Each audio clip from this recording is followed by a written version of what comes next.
Olá, queridos, a paz do Senhor, aqui é o pastor Tiago. Nós estamos gravando esse vídeo nessa noite, aproveitando o tempo que nós estamos tendo aí devido ao isolamento por causa do coronavírus. Deus tem colocado um propósito no nosso coração de criar um canal de comunicação direto aos nossos jovens, aos nossos adolescentes e também a todas as pessoas quando esse vídeo chegarem. Diante de tudo que nós estamos vivendo, nós decidimos falar de alguns assuntos bastante relevantes para esse momento. E hoje, Deus colocou no meu coração para falar diretamente com vocês acerca de alguns sintomas que o isolamento ele traz para a nossa vida. Uma vez que Deus ele nos fez para sermos pessoas que nos relacionamos. Toda vez que nós nos isolamos, isso traz uma série de complicações que, se nós não soubermos lidar com isso, poderá acontecer conosco um desses 3 sintomas que eu vou trazer para a gente aqui nessa noite, e vou também trazer aqui, segundo a palavra de Deus, uma maneira para que nós possamos vencer esses sintomas. Nós já vivemos em uma sociedade, em um tempo pós-moderno, em que as pessoas elas andam muito ansiosas. E quando nós passamos por grandes momentos de provação, de tribulação, como é este que nós estamos vivendo, as coisas tendem a piorar. Quem é ansioso, ele fica ainda mais ansioso. A ansiedade é o primeiro ponto, é o primeiro sintoma do isolamento. Uma vez que a ansiedade, ela é o excesso de futuro no seu presente, ou seja, você não consegue viver um dia de cada vez. A situação ainda nem aconteceu e você está fazendo projeções de que já deu errado, de que você fracassou, de que você não vai conseguir. Você vive extremamente ansioso e não consegue viver o dia de hoje. E como nós podemos fazer para não sermos pessoas ansiosas? A Bíblia, ela é o nosso manual de instrução. A Bíblia, ela nos traz direção. O salmista Davi disse no Salmo 119, que ela é lâmpada para os meus pés e luz para o meu caminho. Você não precisa ficar ansioso com tudo isso que está acontecendo.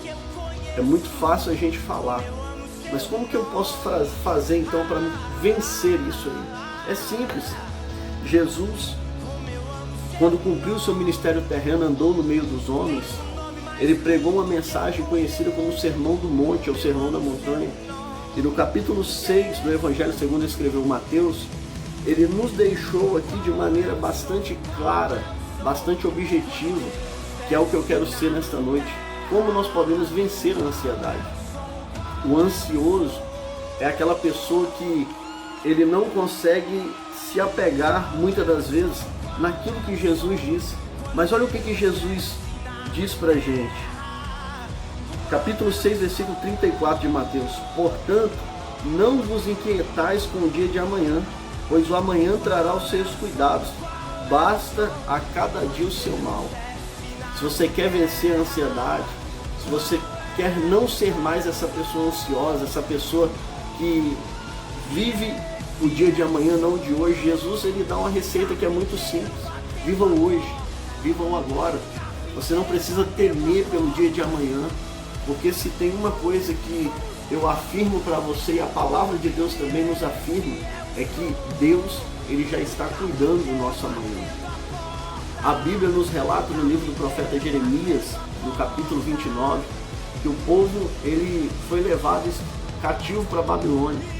E chegou um determinado momento em que o povo estava sem esperança. Eles já não criam mais que sairiam daquilo ali. Para eles, aquilo ali era o fim da vida deles.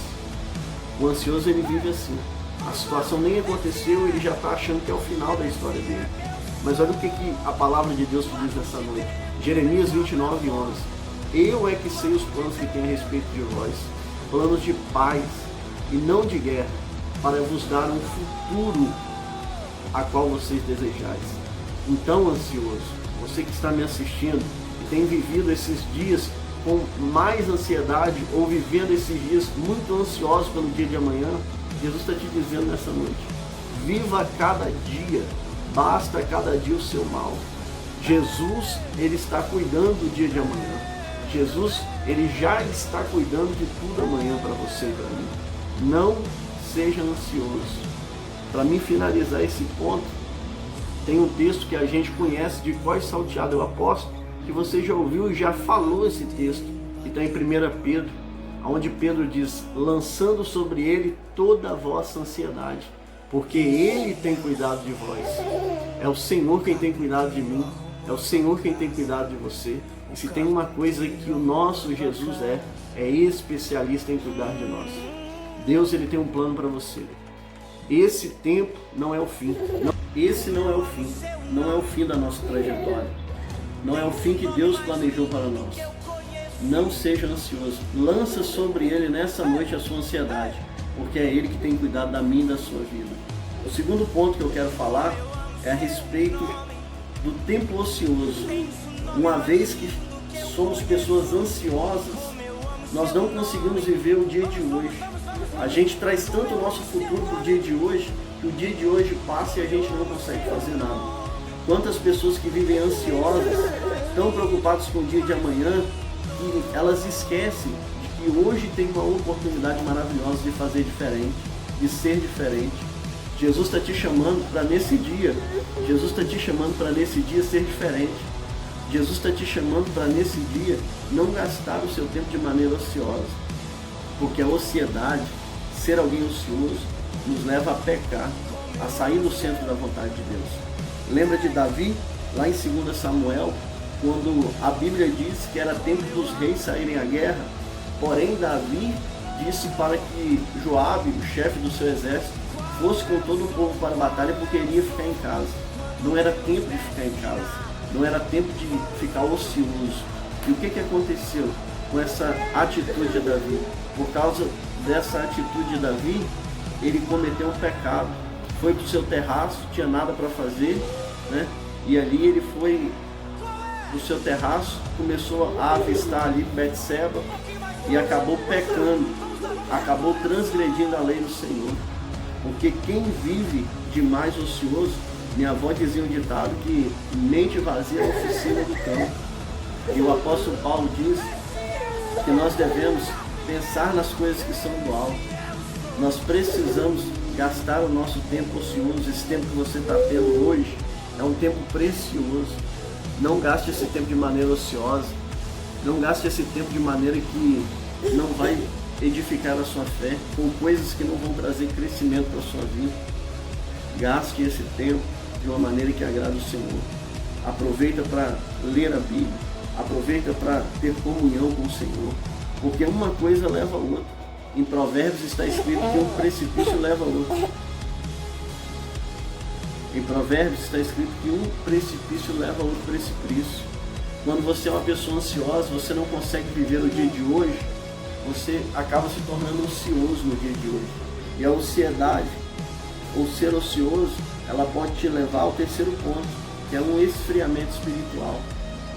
Você pode, sem perceber, nesse período que você vai ficar em casa de quarentena, nesse período que você vai ficar descansado, se você não ficar vigilante, Jesus disse que nós devemos ser vigilantes, vigiar e orar, porque na verdade o espírito está pronto, mas a carne é fraca. A todo tempo somos tentados. E se nós não vigiarmos, se nós não tivermos inteligência espiritual, se nós não buscarmos em Deus, quando nós sairmos dessa situação de vida, de quarentena, de tudo, nós sairemos pior do que entramos. Mas eu quero liberar uma palavra de Deus sobre a sua vida, de que você nesse tempo não vai esfriar, de que você nesse tempo você não vai parar, você não vai retroceder, de que Deus separou esse tempo disso. Deus ele está nos escondendo, Deus está nos dando a oportunidade de buscar a Ele enquanto podemos achar. Jovens, adolescentes, vocês que estão nos assistindo esse vídeo, que irão ver esse vídeo, entendam isso. Deus está nos dando um tempo precioso. Não é tempo de vivermos ociosos. Não é tempo de vivermos de maneira que não agrada a Deus. É tempo de buscar ao Senhor. Que Deus em Cristo possa te fazer vencer esse tempo. Nós estamos orando pela nação brasileira, pela sua vida, para que Deus possa te fortalecer e que você saia desse momento fortalecido, seja resiliente, assim como a palmeira é. Na hora da tempestade, ela se curva e deita no chão. Mas quando a tempestade passa, ela volta a estar de pé. Que assim seja na minha e na sua vida. Que Deus em Cristo te abençoe. Que você tenha uma excelente noite. Que essa quarentena seja para Deus marcar um divisor de águas na sua vida, no seu ministério. Que Deus te abençoe. Em nome de Jesus.